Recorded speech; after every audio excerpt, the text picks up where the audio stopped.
ti është simbol bigjozi, që len dhe lkurën të në peng.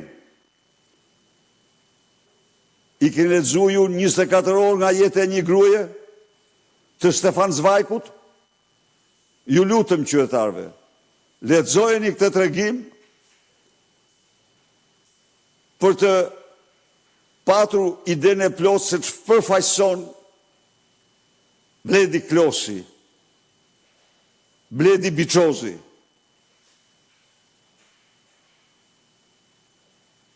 Shalsi, që sa shkoj për gjaku Kuksin. Shalsi, që u qaj të tjerve se mbetën të këvjera 8 apartamente, kur iku nga bashkia. Listë të mbyllur.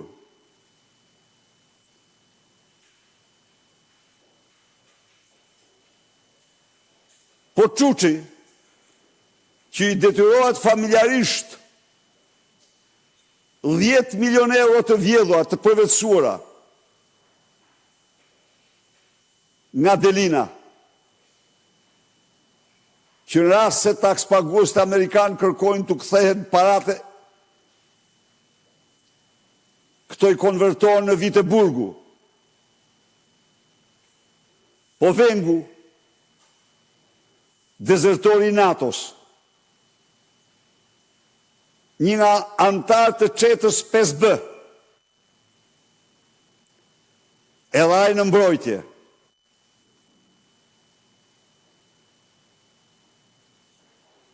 Sepse kreu detyrën me ngarkesat e kokainës dhe të tjera. Ponikua, Peleshi, mbi cilin rëndojnë afera ndër më të rëndat, firma ndër më të zezat. Qytetarët Korçare kanë të qartë se kush ka firmos në vendin Edi Rams për djegësin e Elbasanit. E garantoj Nikon se edhe mandat, mbi mandat të marë, drejtësisë nuk do t'i shpëtoj. Jo, dale se këto u ignoruan më në komente, po do i themi gjëra troç. Njeriu që do të ambulonte me blozë për xhepat e vetë Korçën me termocentrale. Pra çfarë është lista e mbyllur e Edi Rams?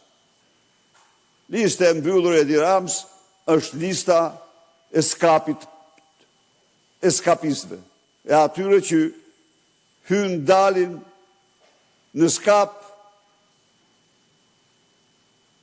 dhe që shkojnë me paturpsin më të madhe për të kërkuar votën qytetarëve për të mbrojtur nga drejtësia. Ashtu apo jo? Më thoni mua. Po pse vetëm Anila Denaj do të shplajë të gjithë qeveritë korruptur? Nuk mund të ndodhë kjo. Ajo është mëkatare, e pa diskutueshme. Po absolutisht Mirela është jo më pak. Mirela është jo më pak, ju them unë ju.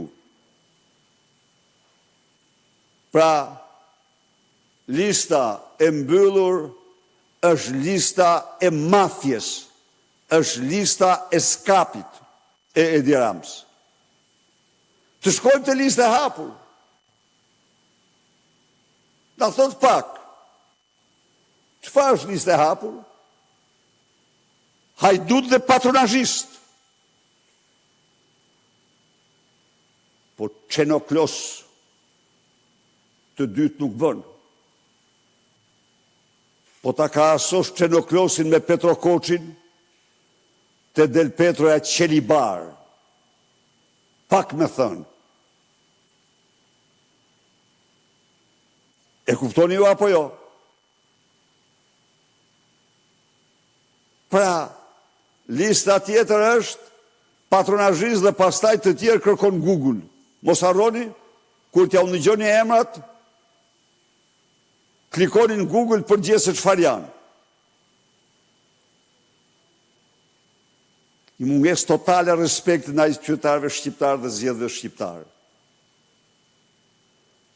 Le të përpitet sa të doj. Le të flasë me vete nga mjezi ndark. Atë monologun e mëngjesit ta vazhdoj gjithë ditën filibuster. Po Edi Rama me asgjë nuk mund të mbuloj. Nuk mund të mbuloj problematikat e të mërshme të listës që u paraqiti shqiptare. Ato do i mbuloj 11 maj. Dita në të cilën shqiptar do ndëshkojnë me votën e tyre Edi Ramën dhe shpurën e tij. Faleminderit.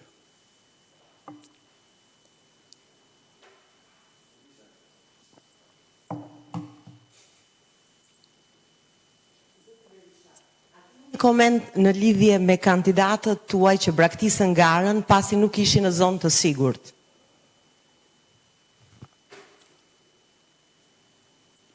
Do më thënë, një pjesë nuk është të vërtet se kanë braktisur se nuk janë zonë sigurt Anisa.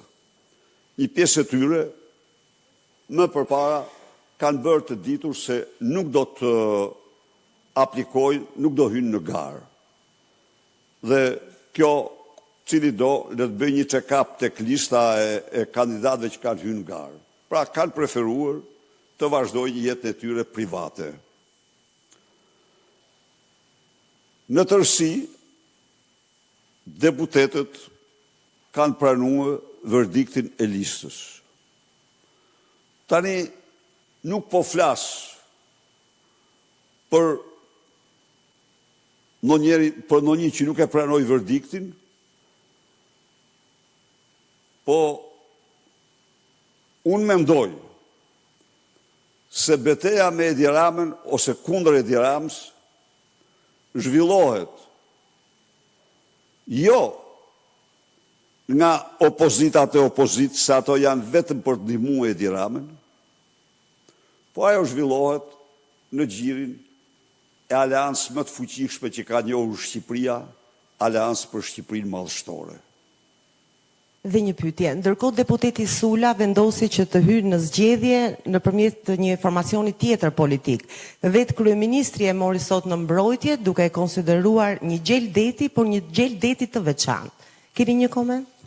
Mbrojtja e kryeministrit është puthja e Judës për Dash Sulën, i cili ka karrierën e tij, por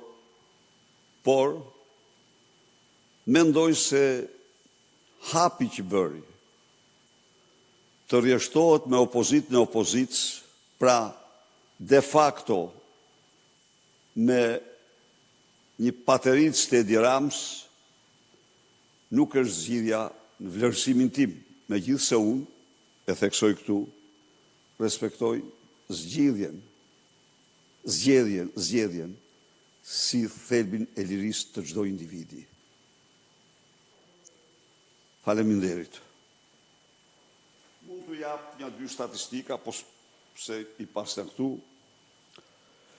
Janë nga 140 kandidatura, 85 janë burra, 55 janë gra, pra gratë arrin në 39%.